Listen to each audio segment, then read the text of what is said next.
마태복음 함께 말씀 나누려고 합니다. 아마 다 읽으시면서 그런 생각했겠지만 모르겠어요. 성도분들마다 좀 느낌이 다를 수도 있긴 한데 대체로 교회를 오래 다니신 분들은 마태복음 1장을 읽으면 이제 새해가 시작됐나? 이제 그런 느낌 있죠. 새해에는 열심히 성경 읽어야지 그러면 마태복음 첫 장을 딱 펴고 읽기 시작하는데 이때부터 이제 시험에 들기 시작하죠. 나랑 아무 상관도 없는 사람들 뭐 이렇게 낳았다는 얘기가 많은지 낳고 이렇게. 또 한편으로 이렇게 보니까 오늘 권사님께서 성경 봉독하셨는데 낳는 것과는 이미 아무 상관이 없으신 분이 이렇게 막 낳고 했습니다. 이게 보면 잘 아는 부분이기도 하고 또 동시에 좀 낯설기도 한 그런 부분인 것 같습니다. 일단은 마태복음과 관련해서 간단하게 몇 가지 오늘 처음 시간이니까 말씀을 드리고 그 이후에 이 족보와 관련된 내용 그리고 이 안에서 우리가 생각해야 될 점들에 대해서 말씀을 나누려고 합니다. 우선 마태복음은 우리가 지금 1장부터 보기 시작하지만 크게 몇 개의 단락으로 되어 있습니다. 네, 그 한 개의 단락, 두 번째 단락, 세 번째 단락 이렇게 단락들이 전개가 되는데 그 큰 단락들이 다시 몇 개의 소단락으로 구성이 되어 있거든요. 그래서 제일 처음에 나오는 1장부터 4장까지 우리가 이제 한 두세 달 동안 나눌 내용인데 1장부터 4장까지는 예수님이 누구신지를 소개하고 설명하는 내용입니다. 그리고 5장부터 7장까지 우리가 잘 알고 있는 산상수훈이 나오면서 예수님께서 말씀을 증거하시고 선포하시는 내용이 나옵니다. 그리고 8장부터는 예수님께서 기적을 행하시는 내용들이 나오고요. 그 이후에 예수님께서 제자들을 파송하시고 사람들이 어떻게 반응했는지 이런 내용들이 쭉 들어있습니다. 그래서 만약에 우리가 마태복음을 제자가 되는 것이란 어떤 뜻인가 이런 기준을 가지고 본문 구성을 이해한다면 제자가 된다는 건 이렇게 이해할 수 있습니다. 첫 번째는 예수님이 누구신지를 잘 아는 것이고 두 번째는 예수님의 말씀을 잘 듣고 믿는 것이고 세 번째는 예수님이 행하시는 이적들을 우리 삶 속에서 구체적으로 경험하는 것이고 네 번째로는 제자로 파송받고 직분을 잘 감당하는 그런 삶을 살아가는 것이 제자의 삶이다. 그렇게 이야기할 수도 있을 것 같아요. 여튼 이제 이 내용들은 우리가 앞으로 쭉 살펴보면서 계속 다시 한번 중간중간마다 제가 다시 체크하고 또 이야기하고 말씀드리고 그렇게 하려고 합니다.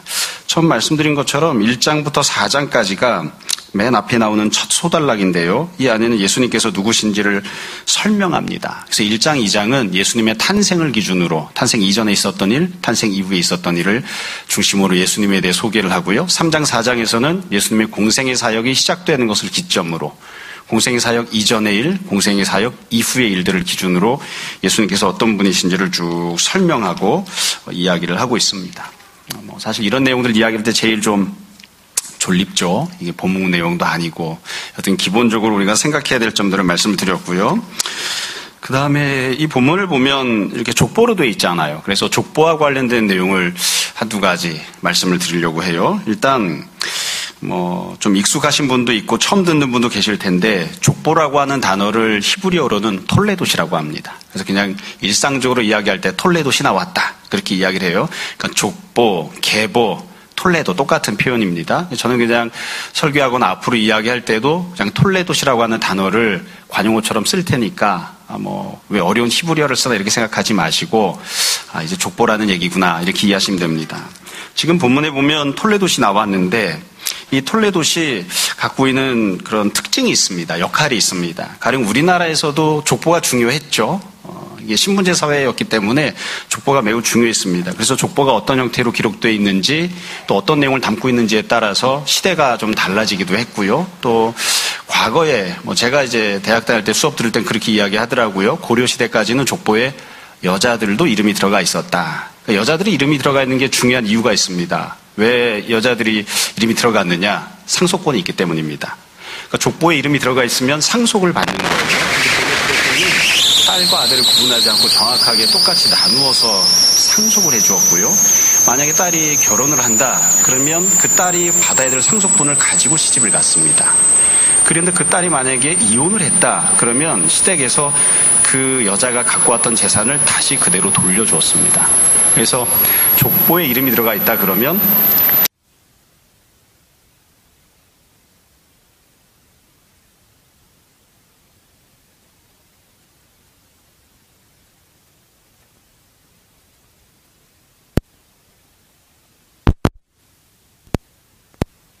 뜻인 거죠. 이게 뭐 감사하게도 오늘날은 동일하게 상속권이 보장이 되니까 당연히 족보에도 이름이 들어가야 되는데 세상 법정에서는, 세상 문화에서는 상속은 법적으로 인정을 해주지만 여자들이 족보에 이름이 들어가지는 않죠. 그러니까 참 이것도 묘한 그런 상황인 거예요. 자, 그러면 구약시대 때나 이스라엘 백성들은 이 톨레돗을 어떤 방식으로 사용을 했는가? 가장 대표적으로 나오는 부분이 창세기 나오는 내용입니다. 창세기를 보면 몇 개의 큰 내용 단락들이 있어요. 맨 앞부분에 아담과 관련된 내용이 나오고요. 그 다음에는 이제 노아와 관련된 내용, 그 다음에 아브람과 관련된 내용, 마지막에 야곱과 관련된 내용이 나오는데 이런 큰 덩어리들을 이룰 때에 하나의 덩어리에서 그 다음 덩어리로 넘어갈 때 내용이 바뀝니다. 이거를 알려주는 문학적인 장치가 있었습니다. 그게 바로 톨레돗입니다. 그러니까 구약 성경을 읽다가 족보가 나오면, 톨레돗이 나오면 이제 단락이 끝나는구나, 새로운 단락이 시작하는구나, 이걸 알 수 있는 거예요. 그러니까 우리가 구약 성경 읽다 보면 도대체 뭐 때문에 이렇게 상관도 없는 이름들을 많이 적어놨을까? 그리고 족보가 도대체 어느 장면에서 어떻게 나오는 걸까? 익숙하지 않을 때도 있거든요. 근데 족보가 나오면 단락이 끝나는구나, 한 시대가 끝이 나는구나, 그렇게 생각하시면 됩니다. 그럼 실제로 족보를 어떻게 톨레돗을 구성을 했느냐? 가령 아담 같은 경우를 생각해 보면 아담 단락에서 다음 단락으로 넘어갈 때 이제 톨레돗이 나오는데 다음 단락은 노아와 관련된 내용이거든요. 족보가 이렇게 구성이 돼 있어요. 아담이 자식을 낳았는데 아담에게 첫째 아들, 둘째 아들, 셋째 아들이 있었다. 그중에 첫째 아들이 둘째 아들을 쳐 죽였고, 그래서 둘째 아들이 없는 상태에서 하나님이 다시 셋째 아들을 주셔서 둘째 아들의 자리를 대신하게 하셨다. 그게 유명한 셋이죠. 셋째 아들이라서가 아니라 그냥 이름이 셋입니다. 근데 그 셋에서부터 시작을 해요. 아담의 톨레돗이. 그래서 셋이 낳고 낳아서 맨 끝에 노아를 낳습니다.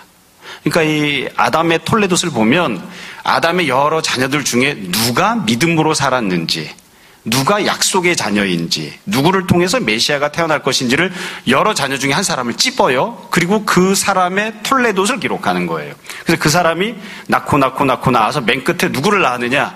노아까지 내려오면 여기서 이제 톨레돗이 끝나거든요. 그러면 이제부터는 노아의 시대가 시작되는 겁니다. 노아와 관련된 이야기를 시작하겠다, 그런 뜻인 거예요. 그러니까 이게 톨레돗이 이렇게 구성되어 있다는 걸 생각해 보면 지금 마태복음 1장에 나오는 이 톨레돗 족보를 유대인들 관점에서 보자면, 유대인들이 익숙해하는 그런 스타일로 보자면 아주 간단한 메시지를 우리가 읽을 수 있어요. 1절에 보면 아브라함과 다윗의 자손 예수 그리스도의 계보라 했는데 그 이전에 있었던 사람들 중에 하나님께서 믿음으로 행동했던 후손이 누구였느냐? 아브라함과 다윗이었던 거예요. 그래서 아브라함부터 시작해서 낳고 나서 누구까지 갔죠? 예수님을 낳는 데까지 갔죠. 그러니까 예수 그리스도의 시대가 이제 시작되는 거죠.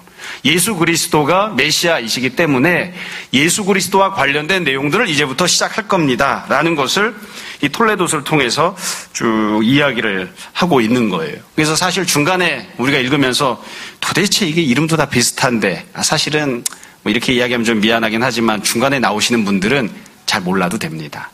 맨 처음에 나오는 사람, 맨 끝에 나오는 사람이 톨레돗에서 제일 중요해요. 그래서 이 톨레돗이 나온 걸 보면 한마디로 이렇게 이야기할 수 있습니다. 새로운 시대가 시작되는구나.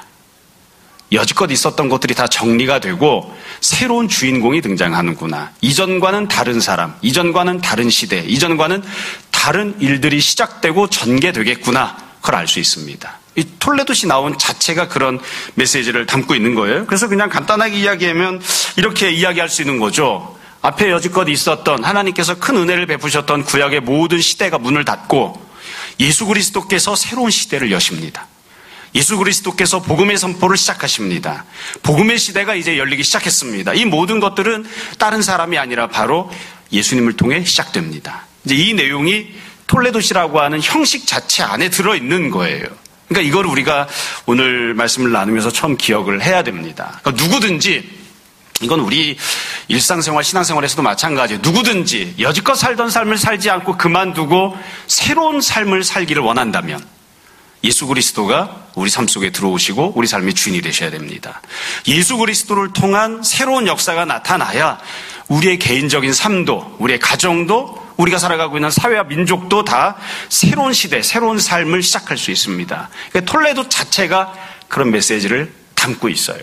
맨 마지막에도 다시 한번 말씀드리겠지만, 그래서 내가 여지껏 50년 살았지만, 60년 살았지만, 혹은 1년이나 2년, 10년, 20년 살았지만 나는 여지껏과는 다른 시대를 살기를 원합니다. 여지껏과는 다른 삶을 살기를 원합니다. 그러면 어떻게 해야 되는가? 해답은 간단해요. 예수 그리스도를 만나야 됩니다. 주님께서 주인이 되시는, 주님께서 인도하시는, 주님께서 마련하시고 베푸시는 그 은혜를 받아 누리는 삶을 살기 시작해야 돼요. 그래야 새로운 시대, 새로운 삶을 살 수 있습니다. 그게 지금 이 톨레도 자체가 담고 있는 내용입니다. 자, 그러면 구체적으로 본문과 관련된 내용을 좀 살펴보려고 해요. 톨레도시라고 하는 형식에 대해서, 장르에 대해서 이제 말씀을 드렸고, 이제 우리가 오늘 좀 더 생각해 보려고 하는 본격적인 오늘 말씀의 주제입니다. 이 족보 안에, 톨레도 안에 담겨져 있는 메시지는 도대체 무엇인가? 우리가 이 톨레도를 읽으면서 무엇을 생각해야 되는가를 중요한 핵심 메시지로 한 두세 가지, 서너 가지 짧게 말씀을 나누려고 합니다. 첫 번째 메시지가 있습니다. 그건 예수님께서 사람으로, 유대인으로 이 땅에 태어나셨다는 겁니다. 그러니까 그 내용을 이야기하기 위해서 이 톨레도를 여기에 기록한 거죠. 이 톨레도를 기록할 때 알기도 어려운 이름들을 쭉 써놨을 때 목적이 있으니까 썼겠죠. 이거 왜 썼겠습니까? 예수님께서 육신을 입고 이 땅에 사람으로 태어나셨다는 것을 설명하기 위해서입니다. 그게 제일 중요한 핵심 주제인 거죠. 핵심 주제입니다. 예수님께서 단지 천국에서 하나님으로 그냥 계시면서 이것저것 하실 수도 있어요. 천국에서 그냥 말씀으로 천지를 창조하신 것처럼 말씀으로 이것저것 다 하실 수도 있어요. 근데 그렇게 하지 않으셨다. 육신을 입고 이 땅에 내려오셨다. 그래서 예수님은 너와 나와 똑같은 사람이시다. 이걸 선포하고 설명하기 위해서 톨레도시 나온 거예요. 족보 안에 들어가 있는, 내가 들어가 있는 그 족보 안에 예수님의 이름도 들어가 있는, 예수님은 사람이시다. 특별히 예수님은 유대인으로 태어나셨죠. 혈통만 놓고 보면 예수님은 이스라엘 사람입니다. 유대인이신 거예요. 유대인이기 때문에 당시 사회가 갖고 있었던, 유대인들이 당하고 살아야 됐었던 그런 사회적인 형편, 현실들을 예수님도 피하지 못했습니다. 우리가 잘 아는 것처럼 예수님께서 약 2000년 전에 유대인으로 태어나셨는데 그 당시에 이스라엘은 로마의 식민 지배를 받고 있었죠. 예수님도 식민 지배를 받고 있는, 사회적 신분으로 놓고 보면 종과 노예의 신분을 갖고 있는 사람으로 태어나셨고 그렇게 사셨습니다. 유대인들이 질병을 많이 걸리면서 살았습니다. 그 당시에는 의학이 발달하지 않았어요. 예수님도 똑같이 질병 걸리며 사셨습니다. 그 당시엔 전화기가 없었죠. 그 당시에 유대인들 중에 마차를 타거나 말을 타고 다니는 사람이 별로 없었죠. 그래서 예수님도 전화기 없이 전기시설 누리지 못하고 굶주리면서, 그리고 예수님이 온 이스라엘 돌아다니면서 말씀 증거하실 때에도 마차를 타거나 말을 타는 것이 아니라 자기 두 발로 그냥 뚜벅뚜벅 걸어다니면서, 뚜벅이처럼 그렇게 다니면서 주님께서 사역을 하셨죠. 그래서 유대인들이 당하고 살았던 모든 삶의 현실을 예수님께서 똑같이 당하고 사신 거예요. 무엇보다도 우리가 잘 기억하는 것이 있습니다. 예수님의 아버지가 목수였습니다. 목수셨어요. 그래서 예수님의 아버지가 목수였기 때문에 예수님도 그 직업을 이어받아서, 그래서 그냥 계속 목수 일을 하는, 손에 아마 그래서 굳은 살이 박혀 있지 않았을까, 손에 이 대패를 잡는 것이, 망치를 잡는 것이 익숙한 그런 모습으로 살지 않았을까, 우리가 그렇게 생각을 한다고요. 그래서 유대인들이 살았던 것처럼 똑같이 삶을 사셨던, 유대인으로 이 땅에 태어나신 거예요. 구체적으로는 유대인으로 사셨고, 조금 더 폭넓게 보면 우리들과 똑같은 모습으로, 사람의 모습으로 태어나셔서 사람으로 사셨던 것이죠. 여러분, 예수님께서 사람으로 태어나서 사셨다고 하는 것에서 우리가 중요하게 생각하는 점이 있습니다. 우리가 잘 알고 있는 것이고 늘 이야기하는 것인데, 예수님께서 왜 하필이면 유대인으로 태어나셨을까? 때로는 우리가 그것을 기뻐하기도 하고 때로는 궁금해하기도 하고 조금 이게 불만거리이기도 하죠. 그런데 예수님께서 유대인으로 태어나셨다, 그리고 예수님께서 가난한 가정에 태어나셨다, 예수님께서 성경에서 명확하게 기록하고 있지는 않지만 예수님의 아버지 요셉이 일찍 죽고 어머니 마리아가 과부로 살았을 것 같거든요. 그러니까 과부인, 홀어머니인 그런 어머니 밑에서 가정의 경제를 책임지고 살아가던 그런 청년으로 살았다? 왜 하필이면 이렇게 살았을까도 우리가 잘 생각해야 됩니다. 우리와는 다르게요, 예수님은 선택권이 있었습니다.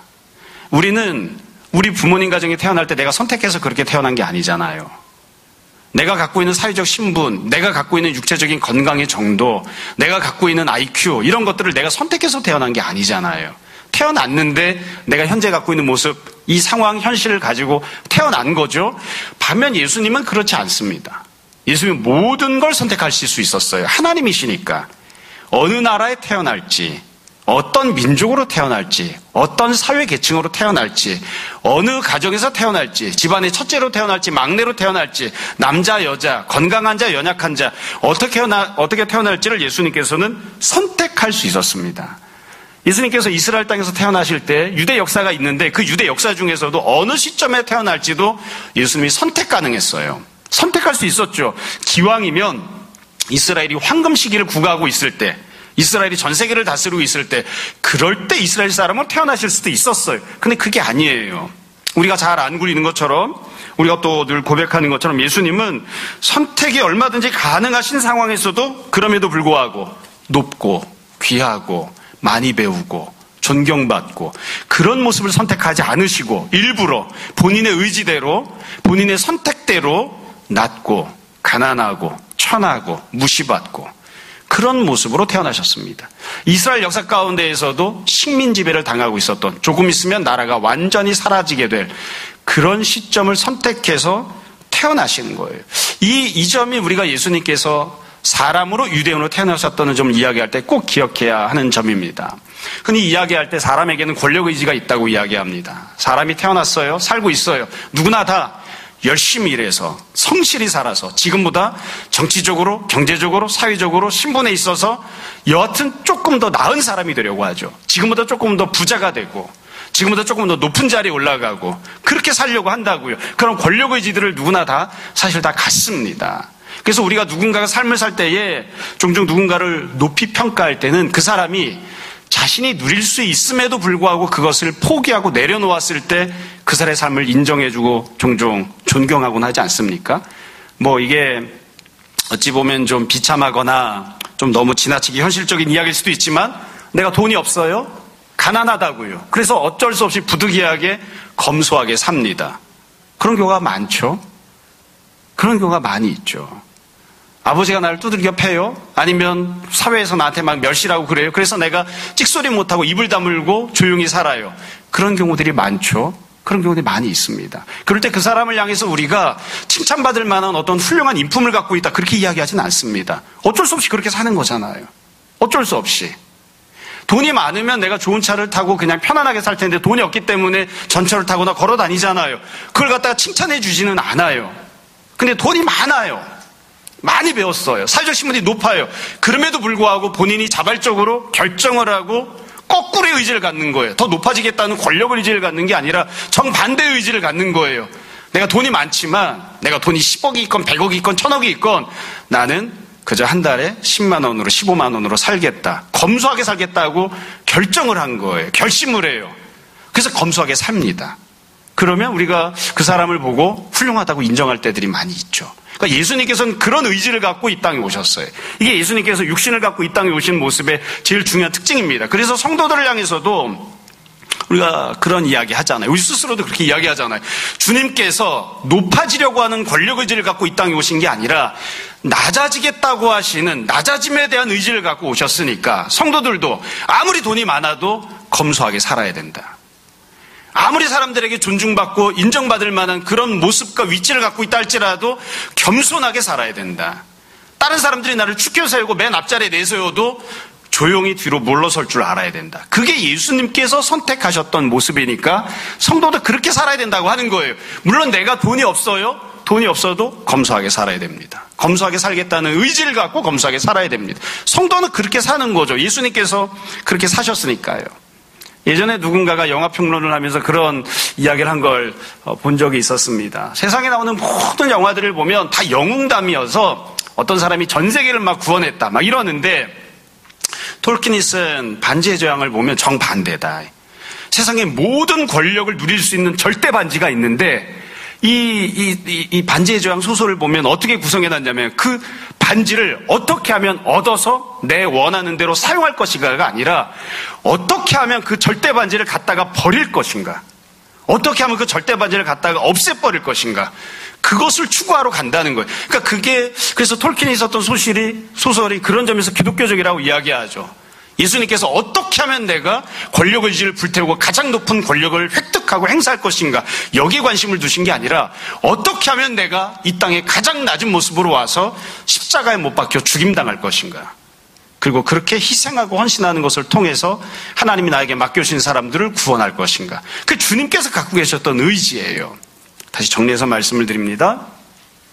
예수님께서 이 땅에 오셨습니다. 사람으로 육신을 갖고 오셨습니다. 그리고 그렇게 오셨을 때의 모습을 보면 본인께서 스스로 결정을 하시고 선택하신 겁니다. 모든 선택지가 가능함에도 불구하고, 모든 것들을 다 갖고 있음에도 불구하고, 나는 다 누릴 수 있지만 누리지 않겠다.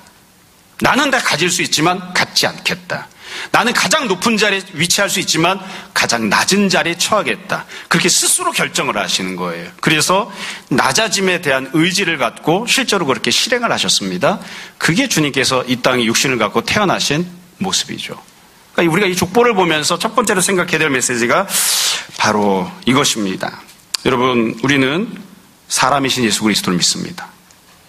이 땅에 육신을 갖고 태어나신 예수님을 믿습니다. 얼마든지 풍요를 누리고 권력을 행사하실 수 있지만, 그러나 우리를 위하여 낮아지시고 천해지시고 멸시를 받으시고 침뱉음을 당하시고, 얼마든지 마차를 타고 다닐 수 있지만 평생을 두 발로 걸어 다니셨던 그 예수님을 우리는 믿습니다. 우리가 이 족보를 보면서, 톨레도스를 보면서 생각해야 되는 첫 번째 내용입니다. 두 번째 메시지가 있습니다. 이 1절을 보면 이렇게 써 있어요. 예수님에 대한 소개를 이렇게 했죠. 아브라함과 다윗의 자손 예수 그리스도의 계보라. 그러니까 여기서 더 중요한 건, 내용은 계보가 많이 나와서, 사람들 이름이 많이 나와서 우리가 이 이름들에 자꾸 집중을 하다 보니까 계보, 족보, 톨레도 이런 데 집중을 하지만, 사실 중요한 건 그게 아니죠. 진짜 중요한 핵심은 아브라함과 다윗의 자손 예수 그리스도입니다.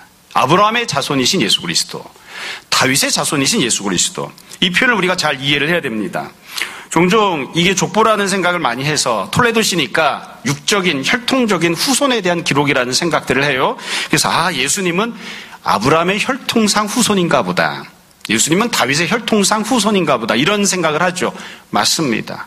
예수님은 아브라함의 후손이고 다윗의 후손이신 게 맞습니다. 이 부분과 관련해서는 다음 주에 다시 다른 측면에서 좀 더 설명을 할 거예요. 그러나 여기서 사용하고 있는 아브라함의 후손, 다윗의 자손, 이 표현은 단순히 육적인 어떤 후손을 뜻하는 표현이 아니에요. 이건 구약 성경에서 특정적으로 사용되던 관용적인 어구입니다. 하나님께서 아브라함에게 약속을 주셨어요. 두 가지 약속과 복을 주셨습니다. 하나는 땅에 대한 복이고 또 하나는 자손에 대한 복입니다. 네가 눈을 들어 온 사방을 쳐다봐라. 그럼 내가 네가 보는 모든 땅을 다 주겠다. 네가 발로 밟고 다니는 모든 땅을 다 주겠다. 사실 이렇게 이야기를 해서 오늘날 팔레스타인 사람들 그렇게 주장하기도 합니다. 하나님이 아브라함에게 눈으로 보이는 땅을 다 주시겠다고 했는데 사람은 아무리 멀리 봐도 10km밖에 못 봐. 그러니까 이스라엘 니네 영토는 사방 10km만 가져라. 이렇게 주장하기도 해요. 하나님께서 그런데 아브라함에게 또 그렇게 말씀하셨죠. 애국 강가에서 메소포타미아까지 전 세계를 너에게 주겠다. 그러니까 하나님이 땅에 대한 약속을 하셨어요. 하나님께서 두 번째로 약속하셨던 내용은 자손에 대한 거예요. 네 자손에게 이 모든 것을 주겠다 하셨습니다. 근데 사도 바울이 하나님께서 아브라함에게 주셨던 이 언약과 약속의 말씀에 대해서 갈라디아서 3장에서 이렇게 해석을 합니다. 하나님께서 아브라함에게 뭐라고 약속하셨는가? 네 자손에게 이 모든 복을 주시겠다고 말씀하셨고, 또 네 자손을 통하여 천하 만민이 복을 얻을 것이라고 말씀하셨는데, 그때의 그 자손, 네 자손이라고 하는 표현이 복수 형태가 아니라, 민족의 형태가 아니라 단수다.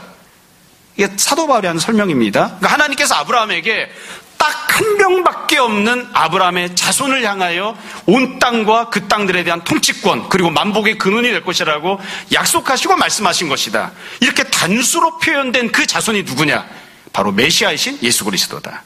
그래서 구약 성경에서 이야기하는 아브라함의 자손이라고 하는 건 아브라함이 결혼해서 애를 낳고 그래서 그렇게 태어난 자식들, 이걸 뜻하는 게 아니라 아브라함의 계통에서 태어나게 될 하나님께서 보내실 온 세상의 구주이신 메시아를 뜻한다는 거예요. 그게 이제 관용적인 표현이에요. 그래서 아브라함의 자손을 우리가 기다립니다 그러면 그게 무슨 뜻이냐? 메시아를 기다린다는 뜻입니다. 메시아를 기다린다는 뜻. 하나님께서 아브라함의 자손을 주신다. 그게 무슨 뜻이냐?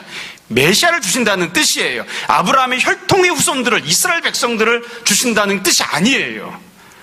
다윗의 자손도 마찬가지입니다. 다윗과 관련해서 하나님께서 이 다윗 맹세라고 하세요. 다윗 언약이라고 하는 내용이 사무엘하 7장에 나오는데 다윗에게 하나님께서 약속의 말씀을 주셨어요. 이렇게 말씀하세요. 이 사무엘하 7장 12절입니다. 내가 네 몸에서 날 너의 씨를 너희 뒤에 세워 그의 나라를 견고하게 하리라. 그는 내 이름을 위하여 집을 건축할 것이요 나는 그의 나라 왕위를 영원히 견고하게 하리라. 그러니까 하나님께서 다윗에게 너에게서부터 한 씨가 태어날 것이고 그 씨를 통하여 너의 나라가 견고해질 것이고 그가 성전을 건축할 것이다. 이렇게 말씀을 하셨어요. 그때 이야기하고 있는 너의 씨는 누구이냐? 이때도 마찬가지입니다. 단수예요. 하나님께서 다윗이 낳게 되는 왕손들, 그러니까 대대손손 왕위를 이어가는데 그 왕손들을 다윗의 씨라고 말씀하셨는가? 당시에는 현실적으로는 그런 의미를 갖기도 했었죠. 그러나 정말 하나님이 이 말씀을 통해서 이 언약을 통해서 선포하시려고 했던 것은 다윗의 계열 안에 하나님께서 보내시고자 했던 메시아가 태어나게 될 것이고 그 바로 메시아를 통해서 하나님이 세우시는 다윗의 나라, 하나님이 영광 받으실 하나님의 온전한 성전이 세워질 것이라고 약속하신 거라는 거죠. 그래서 구약 성경에서 다윗의 자손 그러면 넌 뭐 5대손, 6대손, 7대손 이런 뜻이 아니라 메시아를 뜻합니다. 이건 관용구예요. 관용구. 그래서 우리가 이 본문을 읽으면서 이렇게 생각을 해야 돼요. 아브라함의 자손, 메시아. 다윗의 자손, 메시아. 그러니까 즉 메시아이신 예수 그리스도가 육적인 혈통은 이와 같이 태어나셨다. 이렇게 쓰고 지금 톨레도스를 전개를 하고 있는 거죠. 그래서 우리가 1절을 읽으면 이렇게 이해하고 받아들이면 됩니다. 1절에서 아브라함과 다윗의 자손 예수 그리스도의 계보라 이렇게 썼잖아요. 그럼 우리가 이 이야기를 듣고 할렐루야 그렇게 반응하면 되는 거예요. 메시아가 오셨습니다. 하나님께서 약속하셨던 구약시대 때 하나님께서 계속해서 반복해서 약속하셨던 바로 그분이 바로 그 메시아께서 이 땅에 태어나셨습니다. 그렇게 이해하면 되는 거죠. 그러니까 예수님에 대해서 그렇게 지금 설명하고 있는 겁니다. 굳이 복잡하게 이렇게 톨레도스를 막 쓰고 있는 이유는 구약 때부터 하나님께서 반복해서 약속하시고 말씀하신 바로 그 메시아께서 아브라함의 자손이 다윗의 자손이 메시아가 이 땅에 태어났습니다. 라고 선포하는 겁니다. 이게 우리가 기억해야 되는 두 번째 메시지입니다. 그래서 이 톨레도스를 읽으면서 우리가 다시 말씀드립니다. 뭐 때문에 이렇게 나랑 아무 상관없는 징그러운 족보를 이름도 왜 이렇게 신기한 이름들이 많은지 신앙생활하면서 이 본문 읽을 때 이후에는 다시 듣지 못할 이름들도 많은데 이런 족보를 여기다 써놨는지 우리가 그렇게 생각하면 안 되고요. 이 톨레도스 읽으면서 하나님께서 약속하셨던 그 메시아가 오셨구나. 그렇게 우리가 생각해야 됩니다. 여러분 그래서 이것을 좀 더 확장해서 우리 스스로의 삶 속에 적용하자면 이렇게 이야기할 수 있습니다. 만약 우리가 하나님께서 우리에게 약속하셨던 은혜들을 받아 누리며 살기를 원하면 예수 그리스도를 붙잡아야 됩니다. 주님은 하나님께서 약속하셨던 모든 은혜, 모든 구원의 결정체이고 성취자이십니다. 하나님의 약속이 성취가 되어서 이 땅에 오신 분이 예수 그리스도십니다. 마찬가지여서 우리에게 주어져 있는 하나님의 모든 구원과 은혜, 우리에게 주어진 모든 언약과 약속들은 오직 한 분, 예수님을 통해서만 우리 삶 속에 구현되고 실현되고 성취가 될 수 있습니다. 그래서 나는 하나님의 약속의 말씀을 붙들고 살기 원합니다. 그리고 그 약속의 말씀이 우리 삶 속에 성취되는 것을 직접 누리고 살기를 원합니다. 그런 마음을 갖고 있을 때에는 다른 분이 아니라 예수님을 붙잡아야 하는 것이죠. 세 번째 메시지가 있습니다. 간단하게 말씀을 드리겠습니다. 세 번째 메시지는 이 톨레도스를 읽으면서 우리가 종종 생각하는 것인데요. 아마 저도 그렇고 여러분도 마찬가지 그런 느낌일 거예요. 이거 이스라엘 사람들이잖아요. 이스라엘 사람들이잖아요. 여기 여러분 조상이 한 사람이라도 들어있습니까? 어떤 분이 예전에 제가 전도사 때 성경 암송에서 이렇게 막 읽고 하시는 분이 간증하는데 그러더라고요. 그 얘기를 하시더라고요. 자기가 명절이 돼서 집에 갔더니 불신자 가정에서 이제 예수님 믿고 목사가 되신 분인데 자기 친척이 그랬다는 거예요. 너는 예수님 족보는 알면서 네 부모들은 아느냐? 우리 족보는 아느냐? 생각해보니까 자기가 자기 족보는 모르는 그런 상황으로 살았다는 거죠. 그래서 예수님의 족보는 열심히 외웠는데 내가 우리 부모님 족보도 몰라서 내 친척들이 저렇게 이야기하니까 안 되겠다 해서 족보를 사다가 족보를 통째로 외웠대요. 다음번에 모였을 때 예수님 족보를 1장이 나오는 게 별로 안 돼요, 분량이 사실은. 이거 쭉 외우고 나 이 예수님 믿습니다. 그런 다음에 나를 낳아주신 우리 부모님은 이렇습니다 하고 족보를 쫙 외웠대요. 여기 있는 친척분들 중에 혹시 조상들 족보 외우시는 분 있으면 얘기해 보세요. 그러면서 이야기했다 그러더라고요. 우리가 이 족보 읽으면서 제일 많이 드는 궁금증이 그거잖아요. 이거 이스라엘 사람인데 우리가 이거 왜 읽고 있어야 되나 도대체. 여러분, 예수님께서 누구를 위해서 오셨습니까? 만약 예수님께서 이스라엘 민족을 위해서만 오셨다면 이거 이스라엘 사람만 읽으면 됩니다. 우리가 굳이 뭐 때문에 이걸 읽겠습니까? 근데 우리가 잘 아는 것처럼 하나님께서 아브라함의 자손을 메시아로 약속하실 때 그렇게 말씀하셨어요. 네 자손을 통해서 이스라엘 민족이 복을 받겠다. 아니에요. 네 자손을 통해서 천하 만국이, 만민들이, 열방들이 구원을 받고 은혜를 받고 복을 받아 누릴 것이다. 하나님이 약속하셨던 아브라함의 자손은, 다윗의 자손은 이스라엘 민족을 부흥케 하고 이스라엘 민족을 잘 살게 만드는 그런 메시아가 아니라 모든 사람들에게 구원을 베푸시는 메시아입니다. 그 메시아를 하나님이 약속하신 거예요. 그러니까 여기 나오는 이 내용들이 실제로 예수님은 유대인으로 태어나셨기 때문에 이렇게 기록하고 있지만 우리와 상관이 없는 그런 분이 아닙니다. 우리와 상관이 없다면 우리가 뭐 때문에 예수님 믿습니까? 예전에도 설교할 때마다 몇 번 반복해서 말씀드리곤 했지만 제가 대학 다닐 때 종교학과를 다녔기 때문에 종교에 대한 얘기들을 맨날 많이 듣고 자랐거든요. 유교 이야기 많이 들었습니다. 불교 이야기도 많이 들었습니다. 좀 창피한 이야기지만 저는 기독교보다는 유교, 불교가 성적이 더 좋았습니다. 그래서 늘 힘들었어요, 마음이. 기독교 선생님은 한번 제가 물어봤어요. 영락교회 장로님이셨는데, 교수님, 제가 솔직하게 이야기한 거예요. 내가 신학교를 가려고 하는데 유교, 불교는 다 A뿔인데 내가 이 기독교는 B도 나오기도 하고 왜 이렇습니까? 그랬더니 교수님 이렇게 얘기하시더라고요. 내 평생 A뿔을 준 적이 없다. 앞으로도 안 줄 거다. 마음 힘들더라고요. 여러분, 한국 사람은 이 땅에서 생긴 종교를 믿어야 됩니까? 그럼 우리 다 단군교 믿어야 됩니까? 제가 농담처럼 이야기하죠. 이 땅에서 갖고 있는 종교를 믿어야 됩니까? 단군교 믿어야 됩니까? 단군이 우리나라 사람입니까? 몇 번 설명 말씀드렸지만 단군이라고 하는 말은 인도에 있었던 신화가 우리나라에 들어오면서 불교에서 만들어낸 신화입니다. 예전부터 있던 그런 내용도 아니에요, 사실은. 불교에 있었던 인드라 신화 전설이 불교로 들어와서 우리나라에서 제석천이, 환인이 이런 말로 바뀌어서 우리나라에서 유포가 되고 흘러났던 것이지 실제로 우리의 전통적인 것도 아니에요. 불교가 우리나라 종교입니까? 유교가 우리나라 종교인가요?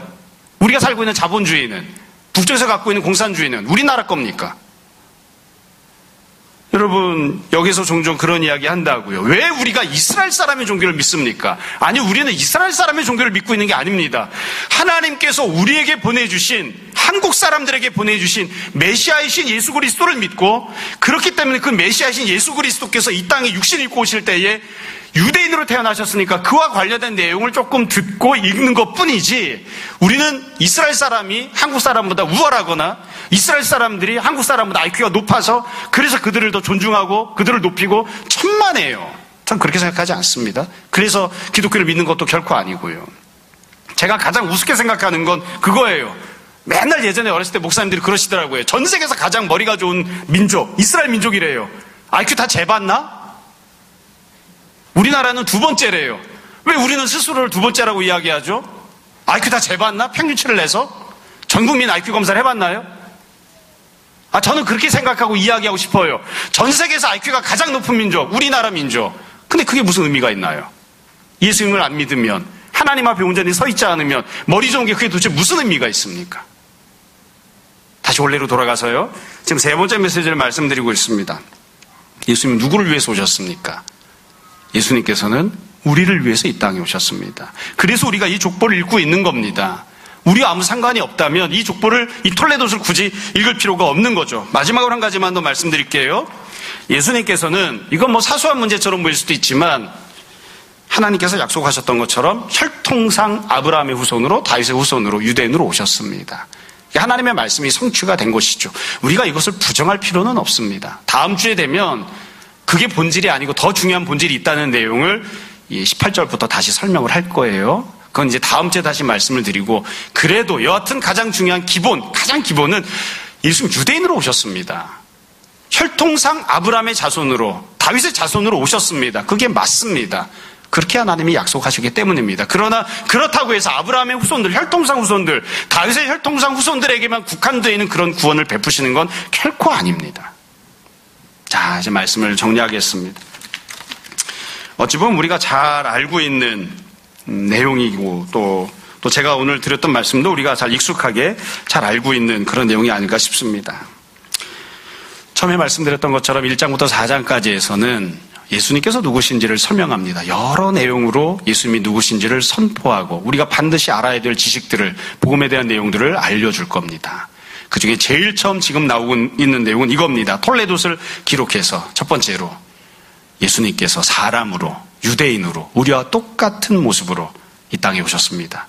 누구든지 볼 수 있는, 누구든지 들을 수 있는, 예수님이 행하셨던 기적들도 누구든지 경험할 수 있는 그런 모습으로 오셨습니다. 그래서 우리는 역사 속에 실제로 존재하셨던 갈릴리의 청년으로 사셨던 예수 그리스도를 믿습니다. 사람이신 예수 그리스도를 믿습니다. 주님은 그와 같은 분이십니다. 여기서 벗어나면 안 됩니다. 예수님은 천국에서 뭔가를 하신 게 아니라 이 땅에 오셔서 우리와 마찬가지로 고난, 질고와 힘들고 어려운 상황 속에서 사셨습니다. 그렇기 때문에 우리를 충분히 이해하시고 우리를 위하여 중보자로 돕는 분으로 역사하십니다. 우리가 이것을 늘 기억했으면 좋겠습니다. 두 번째로 이 톨레도스를 기록한 것은 예수님이 유대인이라고 하는 것을 두드러지게 강조하기 위해서가 아니라 주님께서 구약 성경에 약속되었던, 하나님께서 예언하셨던 메시아이심을 선포하고 증거하기 위해서 이 톨레도스를 기록한 겁니다. 예수님은 아브라함의 자손이십니다. 메시아이십니다. 예수님은 다윗의 자손이십니다. 메시아이십니다. 우리는 하나님께서 약속하셨던 메시아이신 예수 그리스도를 믿습니다. 그분이 이 땅에 육신을 입고 내려오신 것입니다. 여러분, 신앙생활하면서 항상 이런 것들 가장 기본적이지만 늘 생각하고 기억하고 옆으로 빠져나가지 않았으면 좋겠습니다. 다시 말씀드리지만 누구든 여지껏 살던 것과 다른 새로운 시대를 살기 원한다면 예수 그리스도를 붙잡아야 됩니다. 누구든 하나님의 말씀과 하나님의 약속에 대해 삶 속에 풍성히 열매를 맺고 성취되는 은혜를 누리며 사는 삶을 살기 원한다면 예수 그리스도를 붙잡고 살아야 됩니다. 다른 길은 없습니다. 온전히 우리가 늘 주님을 사랑하고 주님을 바라보고 우리와 마찬가지로 이 땅에서 갈릴리를 걸어다니시며 복음을 증거하시고 하나님 나라를 임하게 하셨던 그 주님을 늘 따라가는, 또 주님을 잘 믿고 섬기는 우리 모두가 되었으면 좋겠습니다. 주님을 알아가는 지식에 있어서 날마다 좀 더 풍성해지고 주님을 사랑하는 깊이에 있어서 날마다 더 깊어지고 진해지는 우리 모두가 다 되기를 주님 이름으로 축원합니다. 잠시 기도하겠습니다. 주님 은혜를 감사합니다. 아브라함의 자손으로 또 다윗의 자손으로 주님께서 약속하셨던 메시아로 이 땅에 육신을 입고 주님께서 내려오신 것 우리가 기억합니다. 또 고백합니다. 그것이 우리에게 또한 가장 귀한 은혜이기에 우리가 감사하며 찬양합니다. 주님, 마태복음 1장을 함께 나누기 시작하면서 바로 그 주님이 우리가 믿고 사랑하는 주님이라고 고백하는 귀한 믿음 주신 것도 감사합니다. 날마다 주님을 더 깊이 알아가며 또 날마다 주님을 더 깊이 찬양하고 주님을 닮아가는 우리 모두가 되게 하여 주옵소서. 주님, 우리가 오늘도 주님 사랑하여 드린 예물들이 있습니다. 주님 영광 위하여 쓰임받게 하옵소서. 감사하며 예수님 이름으로 기도합니다. 아멘.